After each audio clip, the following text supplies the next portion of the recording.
Ողջույն։ Եթե դուք երբևէ անցել եք Լուսակերտի մոտով, օրինակ Սևան գնալ եւ քամին փչել է թռչնաբուծարանից ձեր ուղղությամբ, ապա հավանաբար այդ հոտի մասին տպավորությունը ձեզ համար դեռ թարմ են։ Այս խնդիրը կարծես թե կամաց-կամաց սկսել է լուծվել։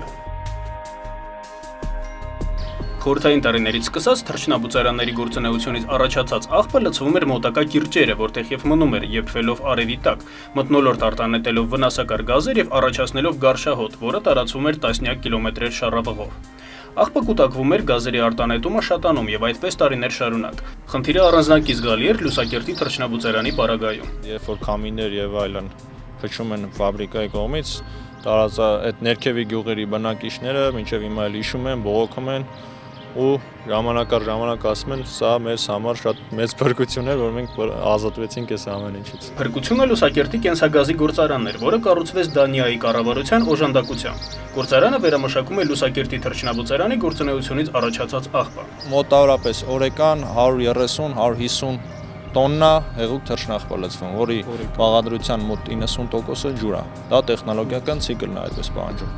Եվ արտադրում ենք մոտավորապես 7-8-9 մեգավատ հոսանք օրական։ Կենսագազի գործարանը վերամշակում է թռչնաղբը, նվազեցնում ջերմոցային գազերի քանակը եւ էլեկտրաէներգիա արտադրում։ Գործընթացը տեղի է ունենում հետեւյալ կերպ։ Ամեն օր մեքենաներով թռչնագոմերից հեղուկ թռչնաղբը բերվում է եւ դատարկվում է այստեղ։ Տարողությունը այնքան է, որ բավականացնում է ամեն օրվա արտադրվածը կուտակել այստեղ։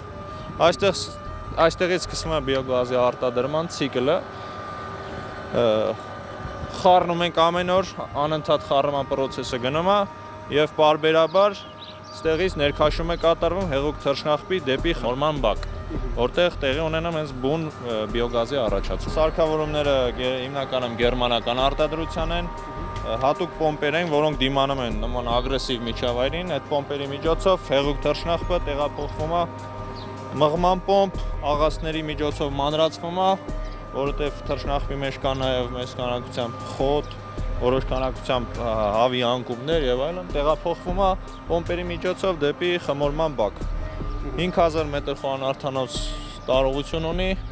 բակը նույնպես անընդհատ խառնվում է վերևից, որպեսզի խուսափենք նստեցման process-ից։ Սա ուրեմն աղացն է, ֆիլտրը եւ մղման պոմպը։ Այս ամբողջ համակարգը հսկում է էլեկտրոնիկան, համակարգչի միջոցով օպերատորը տեսնում է, որ պոմպը ինչքան մղեց, քանի ժամ մղեց, ուր մղեց։ Ցիկլը հետևյալն է՝ մի ժամ մղվում է, մի ժամ տաքացվում, որտեղ բիոգազի առաջացման համար շատ կարևոր է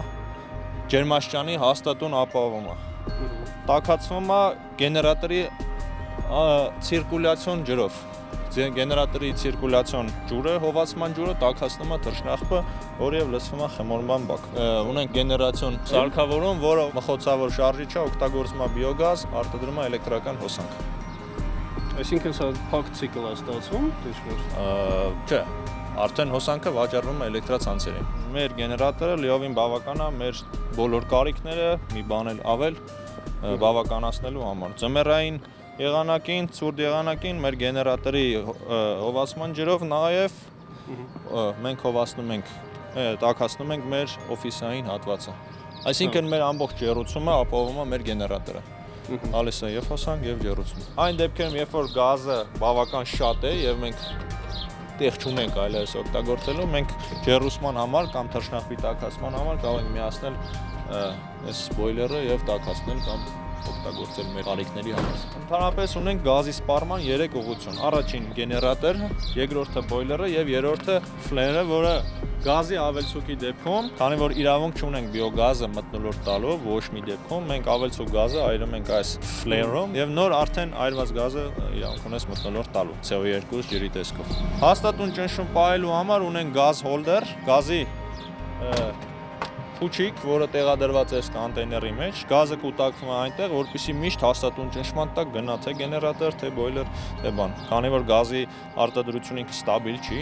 տատանվում է շատ քիչ, բայց այստեղ արդեն ինքը ստաբիլ ճնշման տակ կուտակվում է եւ նոր այստեղից գնում է սպառիչներին։ Նախ ուրեմն խմորումը ավարտվելուց հետո, ցիկլը ավարտվելուց հետո վերամշակված թռչնաղբը կուտակվում է կուտակման բակում, որում նույնպես գազ արտադրվում է, բայց ավելի քիչ քանակներով, քան խմորման բակում։ Եվ արդեն ամբողջ process-ը, այսպես ասած, սպառելուց հետո խմորված թռչնախպը լցվում է մեքենաներ եւ տեղափոխվում լագունաներ, որտեղ չորացվում է եւ որպես պարարտանյութ օգտագործվում։ Կենսագազի գործարանը հիմնվել է մոտ 4 տարի առաջ Դանիայի կառավարության կողմից 0% տոկոսադրույքով տրամադրված վարկի օգնությամբ։ Այդ վարկը մարելու եւ ընթացիկ ծախսերը հոգալու համար գործարանի ներկայիս եկամուտները չեն բավարարում։ Երրորդ տարին արդեն վնաս է աշխատում։ Գործարանի ծախսերը ընդհանուր առմամբ շատ են, այսինքն սարքավորումները թանկ են, դրանց պահպանությունը թանկ է, աշխատակազմին, աշխատավարձը։ Կենսագազի գործարանը վերամշակում է միայն Լուսակերտի թռչնաբուծարանի աղբը, ինչը կազմում է օրական մոտ 150 տոննա։ Սակայն գործարանը կարող է ընդունել եւ վերամշակել 2 անգամ ավելի շատ աղբ։ Պատրաստ ենք ընդունել մյուս բոլոր թռչնաբուծական ֆաբրիկաների կամ օրգանական թափոններ արտադրող ընկերությունների հումքը, որոնք տեխնիկապես թույլ են տալիս մեր գործարանը։ Դրանք կլինեն ձկան թափոններ, խոզի աղբ, անասնա, գոմաղբ։ Եվրոպական երկրներում թափոններ ունեցող ընկերությունները վճարում են այսպիսի գործարաններին իրենց աղբը վերամշակելու համար։ Հարավային Կովկասում կենսագազի այս միակ գործարանը անվճար է ընդունում եւ վերամշակում թռչնաղբը, սակայն շահույթով աշխատելու համար հարկավոր է, որ այլ ընկերություններ էլ տրամադրեն իրենց թափոնները կենսագազի գործարանին, պարզապես գետնին լցնելու փոխարեն։ Իսկ այդ ընկերությունները պատրաստ չեն իրենց աղբին տեր լինել առանց պետության ճնշման։ Ճնշման բացակայության պատճառով ընկերությունները հետաքրքրված չեն լրացուցիչ ծախսեր անել իրենց թափոնները խելամիտ կերպով ուտիլիզացնելու համար։ Այս պահին իր թափոնները վերամշակում է միայն Լուսակերտի թռչնաբուծական ֆաբրիկան։ Սակայն շատերին ծանոթ Գարշահոտը չի դադարի տարածվել Հայաստանի տարածքում, քանի դեռ այլ թռչնաբուծարաններ շարունակում են իրենց թափոնները լցնել հողի վրա։ Իդեպ Լուսակերտի մոտակայքում Գարշահոտը իսկապես այլևս այդքան ծանր չէ։ Հուսանք, որ մնացած թռչնաբուծարաններն էլ կհետևեն Լուսակերտի օրինակին եւ կվերամշակեն իրենց աղբը։ Մնացեք մեզ հետ։